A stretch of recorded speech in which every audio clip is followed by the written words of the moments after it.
Hi, Pisces Sun and Rising. Welcome to your February 2022 Astro Update. It's Raina here. So I'm looking forward to February because of that 222, 222. And that is happening when the Sun is in Pisces. So there are some of you who are going to have that actual birth date. So that's exciting. And this is a rather sleepy month in a sense because there's not as many transits as there have been in recent months. And I was trying to figure out, like, okay, how would I characterize that? Is that good? Is that bad? Well, it's never bad, but is it more beneficial to have fewer transits? And I would say, yeah, because this means that you can build upon what happened in January. You can kind of anchor January because we did have two planets that were retrograding, and in the first week of February, Mercury goes direct, and so we can get back to normal and almost have that new year that we never got at the beginning of the year because we were dealing with a Venus retrograde and Mercury was in its shadow. So the interesting thing that I've just discovered, I just did Aquarius's video, and I was looking at my ephemeris from cafeastrology.com, and they have Eastern Standard Time for the different transits, and they said something like, I think it was like 12:45 a.m. It's like something like that for the new moon in Aquarius. And since I live in the Midwest, that's 11:45, which means it's on January 31st. And I'm like, whoa, this is actually occurring in my neck of the woods in January. So it's two new moons in a month. And I never heard any astrologers talking about this. So it really doesn't matter at the end of the day because it's going to be in that same time frame. It's, a day or two doesn't really matter. But for people who are sticklers about that kind of thing, I just wanted to make you aware of that. If you live on the West Coast or in the Midwest, this new moon on February 1st is going to be on the 31st, technically right before midnight. For the rest of you, it will be on the 1st at 12 degrees of Aquarius, and this is your 12th house.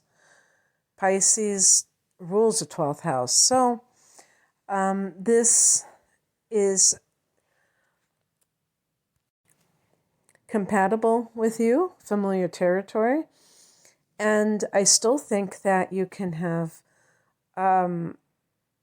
you can use that for planning the future because it's kind of that womb of creation, so don't knock it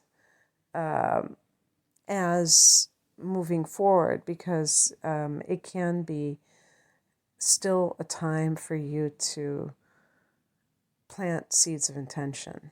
Okay, and I think it's March 2nd is when the new moon is in Pisces, so just 30 days away.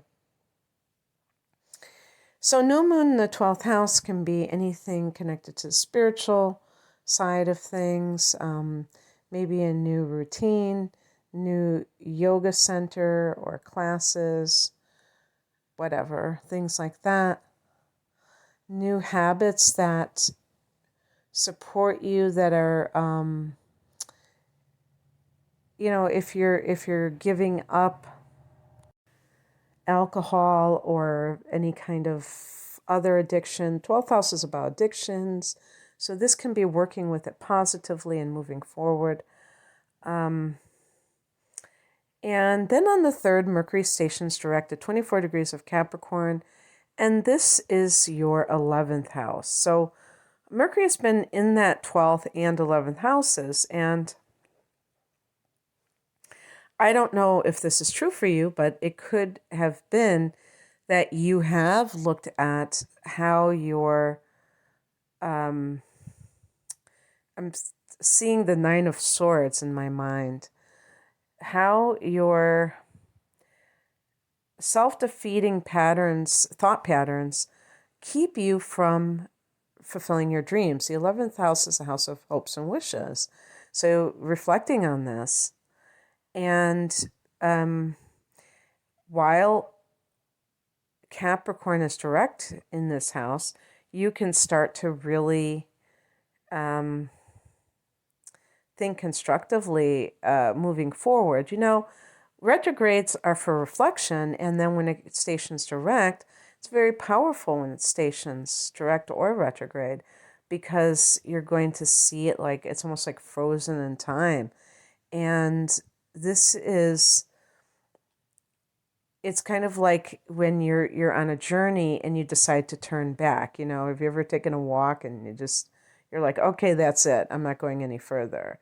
That is a very powerful turning point, because it's the limit for you, and everybody has a different limit. So this is astrological limits, and now we go direct, and now we implement, And of course it can take time to, especially since Mercury isn't going to get out of its shadow until the 24th, you still may have situations arise that affect your life in a, kind of like an adverse way. Although sometimes Mercury retrogrades may not affect you much, if at all. I actually have been having the craziest Venus retrograde, and it's not even, it's my solar second house, not my natal. And I mean, with these snafus with money and stuff like that, and I've never had this happen before. It reminds me of a Venus retrograde big time. But then I've gotten it sorted out, but it's been like kind of a little bit unnerving, to say the least.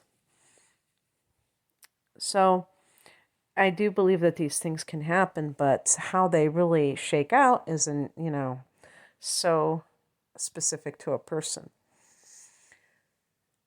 And then on the 14th, Mercury goes back into Aquarius, so it's back in the 12th house. And,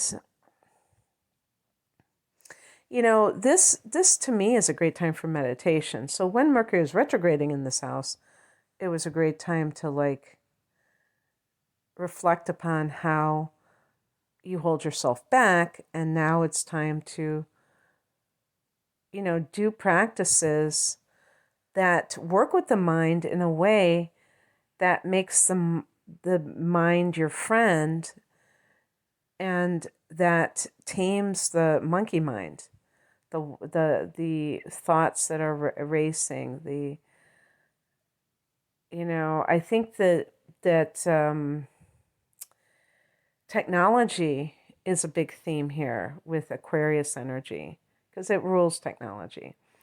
And so thinking about that, do you have any kind of, taking charge of this in terms of these kinds of what we call soft addictions? Because they may not be as dramatic as something like a heroin addiction that causes a person to lose everything and be on the streets. But it still can be such a time waster and keep you from fulfilling your dreams, which is what that transit through the 11th house is all about. On the 16th, there's a full moon at 28 degrees of Leo, 28 degrees, 00 minutes. So full on 28 degrees. Leo, for you, is your 6th house of work. And this can manifest, Pisces, as, especially because it is at this late degree, where you are done, where you're working like you're done. and maybe you have thought about quitting in the past. You did have a lot going on here back in the 2017, 2018 time frame when there were eclipses here. So you may have either, I don't know if you changed jobs during that time or just there was a lot of changes around you, but this is something that can be a turning point as well. Maybe you decide to quit. Full moons mean that the sun is opposing it from the opposite house. So that means the 12th house, the sun is in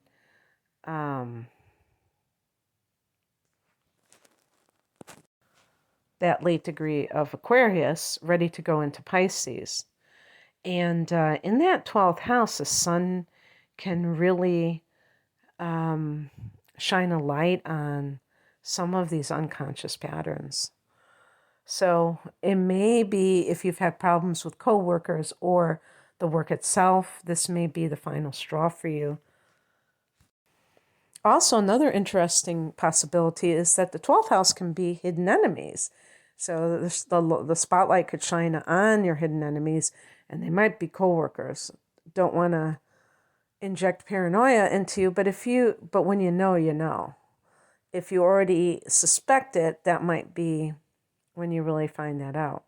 On the 18th, the sun goes into Pisces, and that is your solar return. Of course, your actual degree of sun in Pisces, if that's your sun sign, is going to be your true solar return,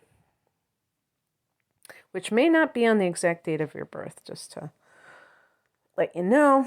And the other thing I wanted to bring out, which is kind of neat, is that Jupiter and Uranus are forming a sextile, and this is occurring. I'm doing it when it's really exact, but all month long it's close enough.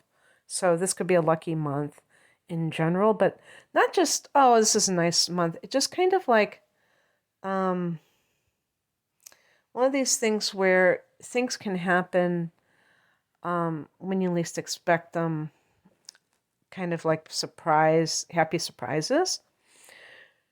So we're looking at around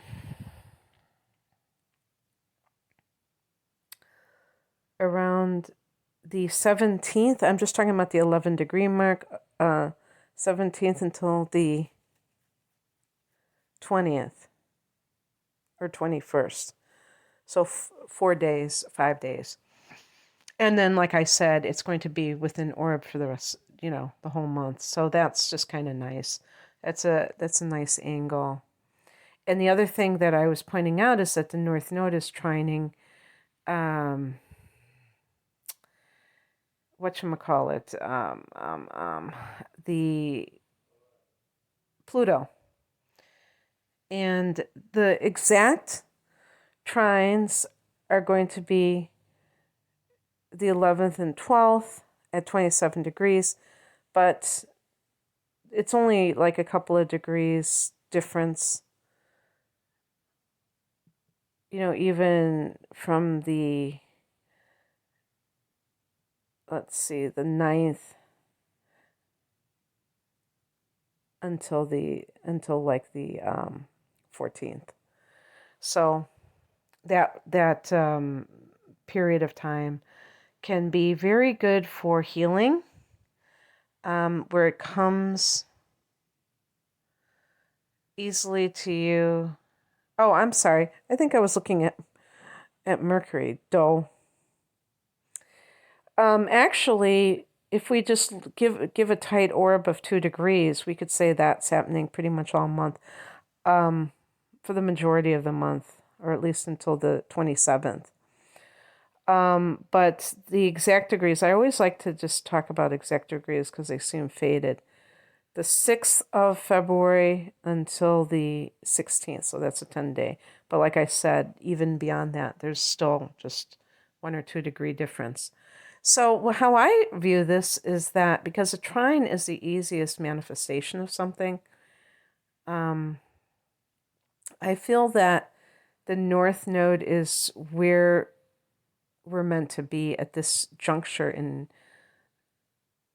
the timeless time that we have to, navigate in a 3D reality. And that healing can take place very easily because of this alignment. And this is for the collective. This is for, the global community. So there might be some kind of world events that trigger this as well.